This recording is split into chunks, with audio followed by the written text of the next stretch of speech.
I'm Melissa. I'm Jam. And I'm a chemist. And I'm not. And welcome to Chemistry for Your Life. The podcast helps you understand the chemistry of your everyday life. Jam, it's about to be a new year tomorrow. Whoa, really? Already? Yeah, well, not for us because we're actually recording this episode on December 2nd. But I will say, I think even if we were recording this on like right before New Year's, I would still feel that way because it's like, this is the thing that you see every meme on every social media platform saying right now is that 2020 has been very like, what? It's felt like definitely insanely long and also incredibly short. Like it feels like we just had a New Year's to me a little bit.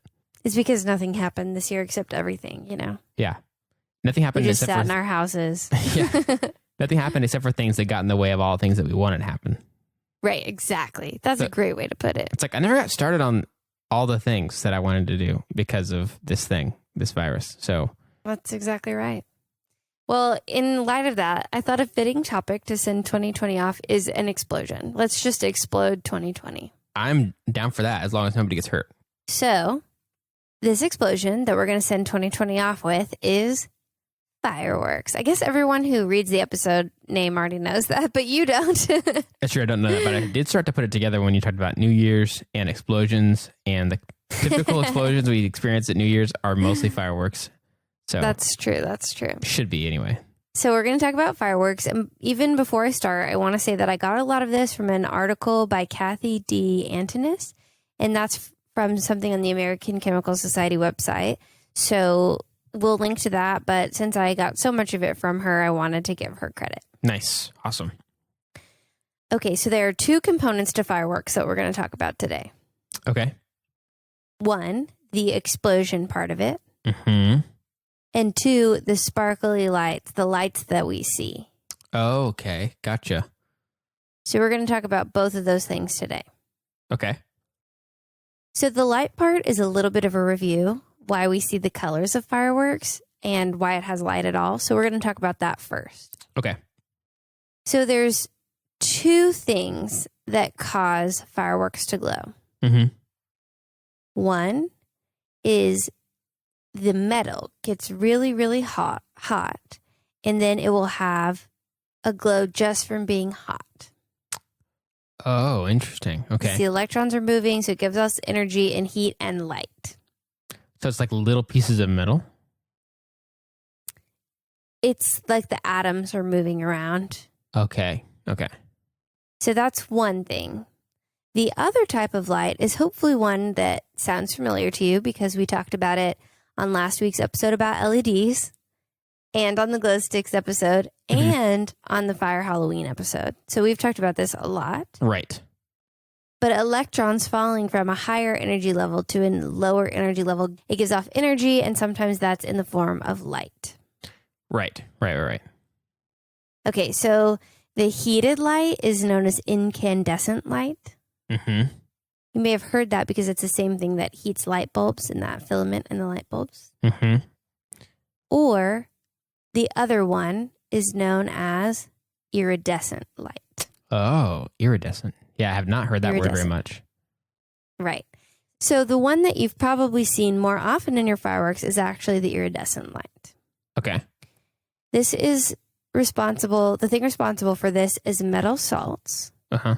And they absorb the energy, like we talked about. Their electrons jump up to the higher energy level, and then they re-emit that energy. And when they re-emit it, when the electrons are falling back down to the lower energy levels, that energy let off as light is in a specific amount of energy. Mm-hmm. And that amount has a characteristic color associated with it. Okay, gotcha. Because of where it falls on the spectrum. Yes, the electromagnetic spectrum is probably what you're thinking. Yes, exactly. Yeah. Yes, so it'd be a different wavelength, a different frequency, and that will cause it to have a different color when it hits our eyes. Got it. Okay, cool. So the metal salts kind of already have a wavelength that each different metal salt would want to give off as its energy levels come back down? Yes. As the electrons fall from a higher energy level to a lower energy level, there's almost like a predetermined amount that it will give off, and that has the specific color that goes with it. Got it. Okay, got it. So like strontium salts are pink, and copper salts, I believe it's copper salts that we used in the green fire episode, are green. Mm-hmm. So that's what that color comes down to. Got it. Interesting. That's cool. So what they do in fireworks is there's an aerial shell, and that's literally a shell that's filled with a bunch of stuff like an eggshell, mm-hmm. and it gets pushed up into the air, and that's why it's called an aerial shell. Mm-hmm. And inside that aerial shell, there's some gunpowder, but there's also little globs of material mm-hmm. that are made up of more fuel, more gunpowder, some other fuel maybe, metal salts, and a binder that will hold them together in globs. Okay. So when, we'll get into more of this later, but when those burn, that's where we see the color. Okay, got it. Okay. So that's the color from fireworks. Okay. Literally, all you have to do to make fireworks be pretty colors is mix in some metal salts, some strontium, some calcium, some copper, some maybe combinations to get purple. You know, they'll have different colored salts going on in there. And that's all you have to do to get the different color of your fire. And maybe even some kosher salt, just, whatever. That would be table salt, which you're thinking of sodium, and that actually burns yellow, which could give you a cool firework, but isn't super fun when you're doing it in the fire because it's already yellow, so people they can't really see it as well. Right. Okay, fair enough. Yeah. So that's the color part of your firework. Okay. That's why we see the beautiful colors in the air. But how does it even get into the air? Mm-hmm. What's going on with these explosions? Yes. That's more chemistry. Okay, good. Because I was hoping we were going to be like, well, that's something else. So that's physics. Bye. That's magic. Bye. Okay, so what happens is when you're trying to lift the aerial shell into the air, you put it into a container called a mortar. Mm-hmm. And there is usually a little packet, I'm going to say, of gunpowder. It's not really a packet as we would think of it, but an amount of gunpowder underneath the aerial shell. Okay. And that burns. And gunpowder itself doesn't explode. A lot of people think that it does, but it actually just burns. Mm. And when it burns, it's a chemical reaction that releases heat and gas. And it's releasing both of those very quickly. And as it's releasing more gas, that gas is being heated, and that's building the pressure. So there's pressure from the gas and pressure from it being heated. And that pressure at some point will reach a critical point, and that's your explosion. Nice. So your explosion is really from the buildup of pressure. It's not that you light gunpowder on fire and it explodes. Okay. It's interesting because I feel like, that's the thing that happens in movies where somebody drops a match on a pile of gunpowder and then it's like an explosion, but it has plenty of space to burn, I guess, technically. So it's like, wouldn't really probably explode, at least not immediately. Yeah, I think it would have to require some kind of confined space for it to actually explode. Mm-hmm. Think theoretically, don't try this at home, and I have never tried it myself, but I would think lighting gunpowder just out by itself would just start a little fire or start a fast fire. Mm-hmm. That's what I think. Interesting. It does generate oxygen, according to one of the websites that I read, and that oxygen means that it can't be smothered by just covering it up the way you can cover up other fire. It's its own oxygen source, gunpowder is. So that's kind of a cool fact. Interesting. Yeah, I think that would really mess people up if they were messing with it and weren't ready to put it out a different way. And that's actually why fireworks won't go out if you try to smother them. So it's dangerous to try to smother fireworks. Don't do that. They're going to still go off because gunpowder generates its own oxygen. Dang. So just get away. Yeah. Dang. Yeah. And get help. And just be really careful when you're using fireworks. They are not to be used without the supervision of an adult. Be really careful because it can burn really, really hot. And as an adult who doesn't always make the best choices, it should be supervised by an adult who is safe, and adults, I'm looking at you because I'm just like you. You should also be safe. Don't let your kids do crazy stuff like Roman candle matches. And don't Bad idea. Oh yeah, and don't let the kid inside of you go against your better judgment. That's my thing. I'm like, there's this part of me where I'm like, dude, mom and dad aren't here to make me not do stuff. So if I'm buying fireworks, the part of me that wants to do unsafe things that I never got to do as a kid kind of comes out a little bit. No, don't do it. Don't do it. I'm saying the part of me that wants to. It's like I have to actually actively, tell myself not to. Gotta fight it. Yeah.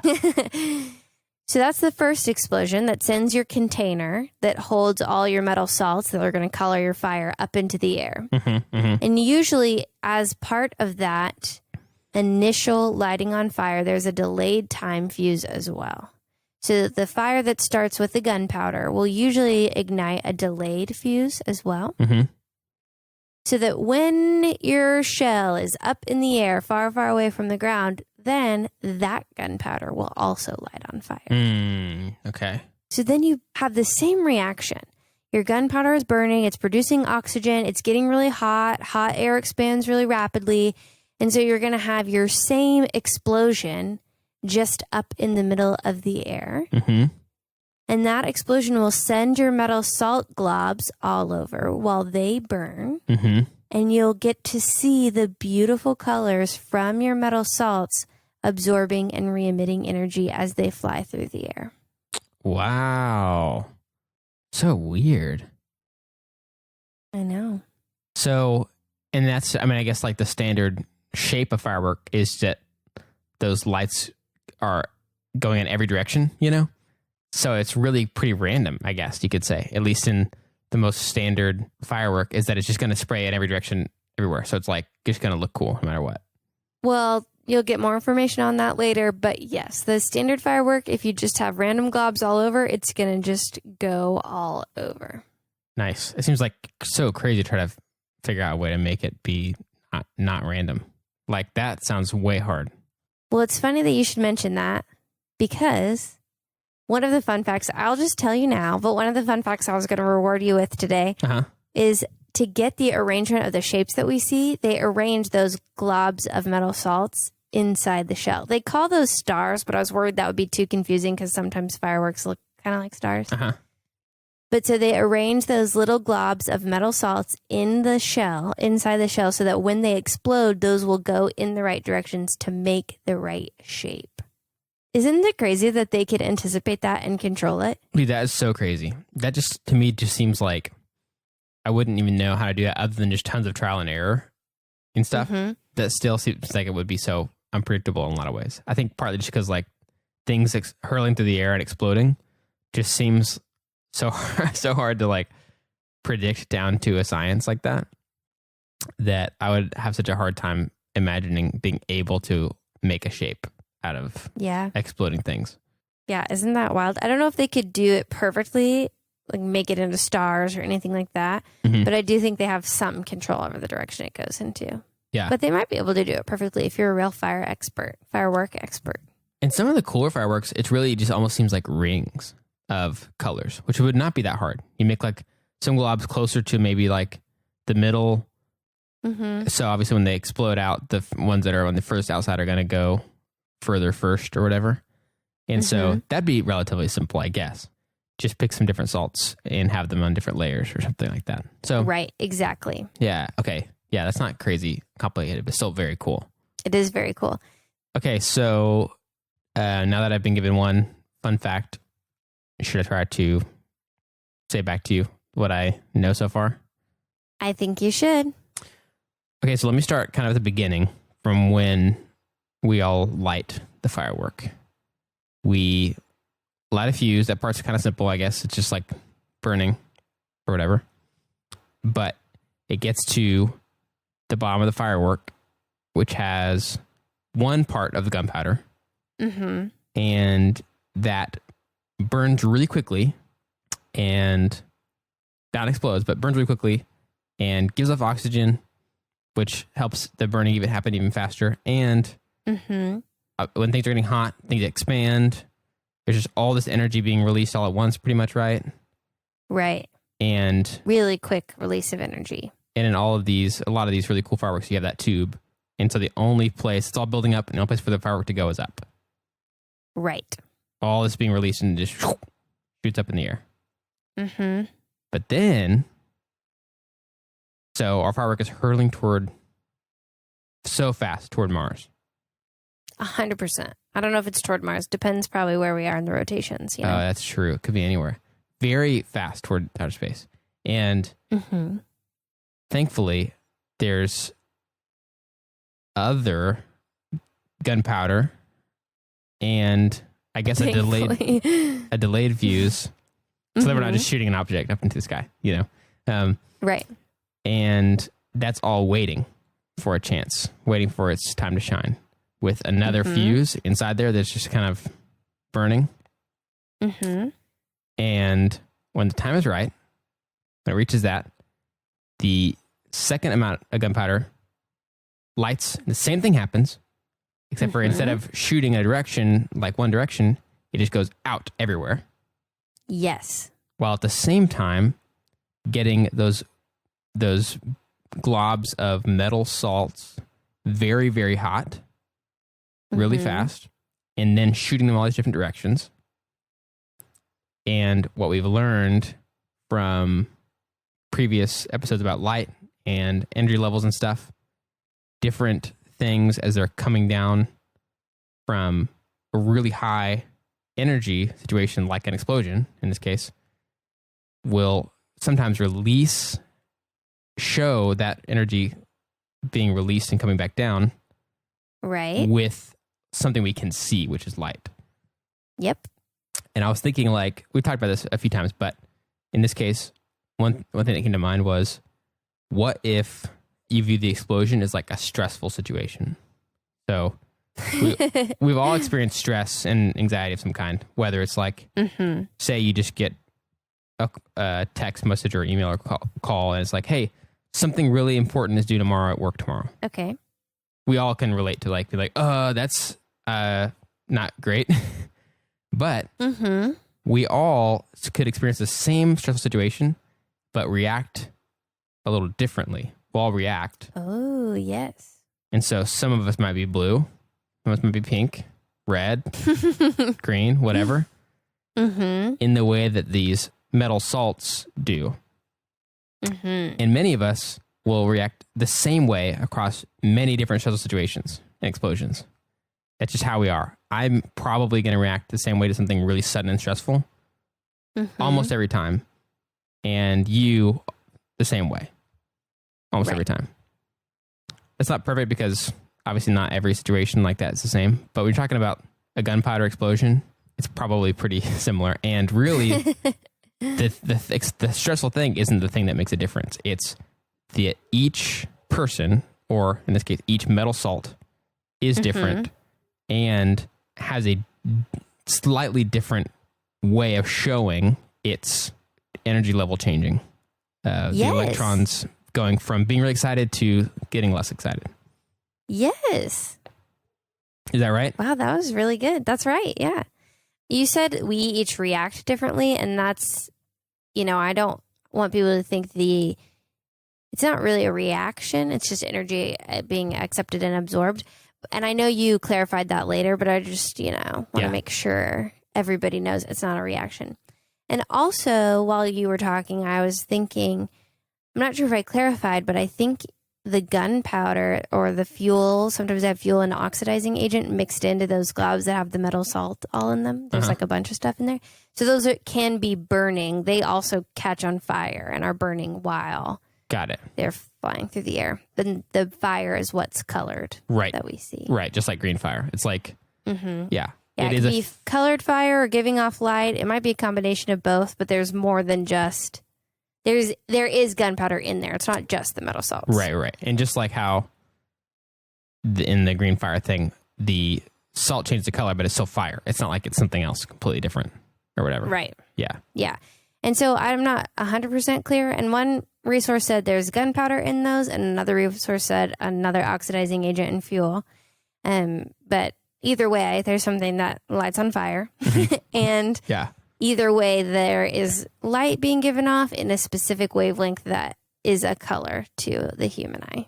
And they reliably have different wavelengths. Each metal salt, gives off a different wavelength reliably. You couldn't just make such and such metal salt be whatever color you wanted it to be. Correct. And if you want a good visual aid of that, there's a cool website called Compound Chem. I've mentioned them before. They make visual aids for things. And it's not a peer-reviewed journal. It's, I think, a professor or a teacher who makes these graphics. But I always compare them against another source. And in this case, he does have accurate information. He has every time, actually, that I've ever found. But I'm nervous to not use a peer-reviewed journal or a textbook. So he's kind of a supplementary source that I'll check out on occasion. But he has a really, really good diagram of the different colors of salts arranged in a firework sort of picture that's really nice that you can go check out. It's Compound Chem, and we'll link to the Chemistry of Fireworks page in our references. Nice. Awesome. Well, that's a really good job, Jam. So that's a good representation of fireworks. So now at New Year's, when they're at your New Year's Eve party this evening, when they're lighting those fireworks, you can look up at the sky and know that it's all just metal salts and everything is coming back around to chemistry. Dang, that is crazy. That is very, very cool. So before we wrap it up, here's one fun fact for you, now that you've wrapped that up so nicely for us. Okay. Since you exploited your other fun fact earlier. Tricked you into telling it to me early. You tricked me. So the loud noise that you hear when the fireworks go off is actually a sonic boom. Whoa. A sonic boom is what happens when gas or other particles are moving faster than the speed of sound through the air. And that's how intense the explosion of fireworks is. Wow. Interesting. That is crazy. I know. It's so interesting. And one source I read said, I think that fireworks can burn upwards of 1,000 degrees. Jeez. Which is crazy. 1,000 degrees Celsius. Gosh, that is crazy. So that's 10 times as hot as boiling water. Gosh, dude, very weird.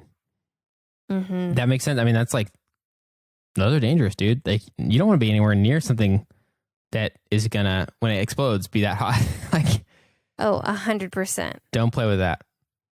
Well, that wraps up our last chemistry lesson of the year, which is crazy. Mm-hmm. And I think maybe to wrap up the overall lesson, instead of just thinking about something happy from this week, let's think back on the year and share something about 2020, which has been a really hard year for all of us, that we really appreciated or liked or enjoyed. What do you think? I like it. Mine's easy to pick mine. So I'm sorry. Oh, yeah, you have a big old gimme, don't you? Uh-huh. You played right into my hand. So I'll go first since you already know yours, and it's probably going to be really easy. Mm-hmm. This year has been really, really good. Actually, it's been a hard year for everyone. You know, I've had a lot of stuff personally, and just this whole pandemic is really hard. But yeah, I love my job. I love my research. I love this podcast. It's just incredible that we get to live out these science communication dreams. I never thought I'd be able to do something like this and reach so many people. It makes me so happy every time I hear from you guys. So that is definitely a top contender. Mm-hmm. But it seems silly to say the podcast is my favorite thing on the podcast. So I think I'm going to say this year I've gotten really close to my boyfriend, Mason, and he's just been really a rock for me through a very, very hard year. Mm-hmm. And I think that relationship and the way it's grown and how just fun it is has been something that's really made this year a lot better. I think that's what I'm going to say for this year. Nice. Dude, that's great. That's great. Shout out Mason. Shout out Mason, and Jam and him have also become even better friends because of it. So that's kind of nice too. Very true. Yeah, he's super cool. Great answer. I'll give a little shout out to the podcast also because it's been an awesome year for the podcast. And we had just 6 months of the podcast before the change of a year last time. Mm-hmm. And so now it's kind of crazy to have a full year and a half of this under our belts. And 2020 was huge in terms of like lots of new listeners. We're so glad you guys are listening. So glad you guys found us. And that's been super cool to watch that just grow and people just organically find it. Or there's like, they're having to learn remotely. So they're looking for things like podcasts. And so we're so glad to be available to you guys. Yeah, thank you guys so much. But my real answer is the gimme that Melissa already knew I was going to say is that had a baby this year. So that's clearly got to be my answer. And not just definitely obligatory, but it's also very, very true. In a year of many downsides and tough things for all of us. And I experienced just those alongside a lot of you guys as well. Like work uncertainty, not getting to see friends and family and all kinds of stuff, having friends and family that actually get COVID and having to, from a distance, be hoping that they're going to be okay. Just stuff like that that's been so hard. Yeah. Having a baby has been really, really great, and certainly would not have wished for him to be born in the middle of this and not get to meet people and not have as many people meet him. That's been, certainly a downside, but in general, been so great to have a kid. And I am in love with being a dad and love just getting to hang with my son. And he's been so fun. He is just, it's been great. So huge highlight of my year. It really overshadows a lot of the bad. Yeah, definitely. Very easily, for me at least. And you guys were there the moment I found out that Jam and we're having a baby, which is crazy. Yeah. Yeah, we released that one was like basically early January last year. So I think so. And he has brought me a lot of joy too, even though I don't get to hold him and snuggle him every minute of every day like I wish I could. He has a pretty good photo stream where he's looking cute and being sweet. So I'm really thankful for him too. Yeah, it's really fun. And so easy, mushy gushy, corny answer. Kind of from both, I guess from both of us, both of our answers are kind of like that. So at least we're in the same boat. Well, looking back on a year is pretty nostalgic. Yeah. Well, in the name of nostalgia, this was a good episode and this was a great year. And I'm really, really thankful that we get to do this. So thanks so much, Jam, for producing such a great quality product and for being game to learn a new chemistry lesson every single week. And thanks so much to all of you listeners for coming and listening and being excited about chemistry and reaching out to us and asking questions. I can't tell you how much it means to me. And I'm really looking forward to what 2021 is going to bring for all of us. Yes, me too. Yeah, you guys are the best. And y'all's questions and ideas are so fun to receive and hear. And sometimes we even just get like a message or video or a question that's like, hey, is this thing that I saw the same thing as what you talked about in the episode? It's not like a new idea, but it's like, hey, I think this is the same chemistry thing happening in a different part of my life. And that's just so cool. So just you guys, your ideas for topics are the best. So don't hesitate to send those to us. If you have any questions or ideas, reach out to us on Gmail, Twitter, Instagram, or Facebook at Chem for Your Life. That's Chem, FOR, Your Life, to share your thoughts and ideas. If you'd like to help us keep our show going and contribute to cover the cost of making it, go to ko-fi.com/chemforyourlife and donate the cost of a cup of coffee. If you're not able to donate, you can still help us by subscribing on your favorite podcast app and rating and writing a review on Apple Podcasts. That also helps us to be able to share chemistry with even more people. This episode of Chemistry for Your Life was created by Melissa Collini and Jam Robinson. References for this episode can be found in our show notes or on our website. Jam Robinson is our producer, and we'd like to give a special thanks to S. Navarro and A. Kiwasong, who reviewed this episode. Hope everyone has a safe and happy New Year's Eve.